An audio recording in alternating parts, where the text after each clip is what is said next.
Digger brings together two radically different cinematic sensibilities in Tom Cruise and Alejandro Gonzalez Iñárritu. Cruise's boundary-pushing physical performance merges with Iñárritu's psychological depth.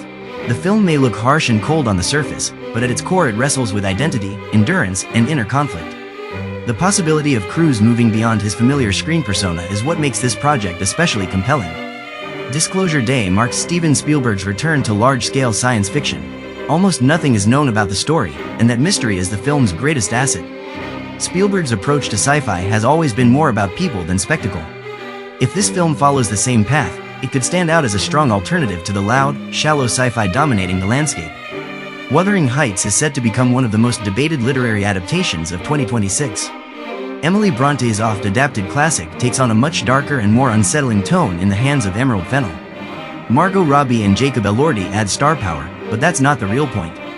Instead of romantic nostalgia, Fennell emphasizes the story's psychological brutality and emotional violence.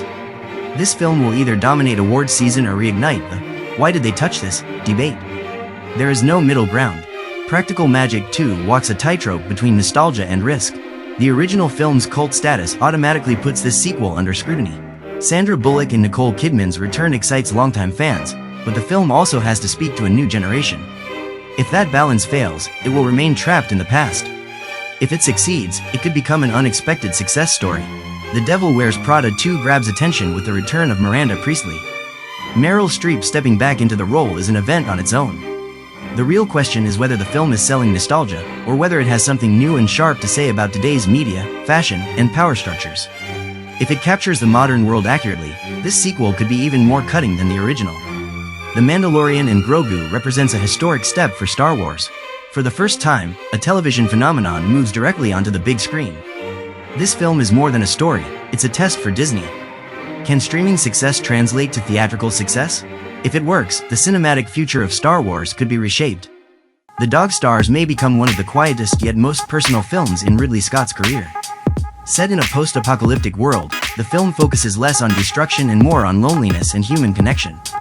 With Josh Brolin at the center, it offers a more introspective narrative than Scott's recent large-scale productions. That restraint is exactly what makes it stand out. Avengers Doomsday is the biggest commercial gamble of 2026. For Marvel, this is not just another sequel, it's a reckoning. After years of criticism, the studio has to prove it can still tell powerful stories. If the film manages to build an emotional connection, it could open the door to a new era for Marvel. If it fails, the peak of this universe may already be behind it. These 8 films clearly show why 2026 is a critical year for cinema. Risk-taking directors, returning icons, and massive franchises share the same stage. Some will exceed expectations, others will spark controversy. None of them will go unnoticed. Which of these films do you think will define 2026? Share your thoughts in the comments, don't forget to like the video, and subscribe to the channel for more upcoming content.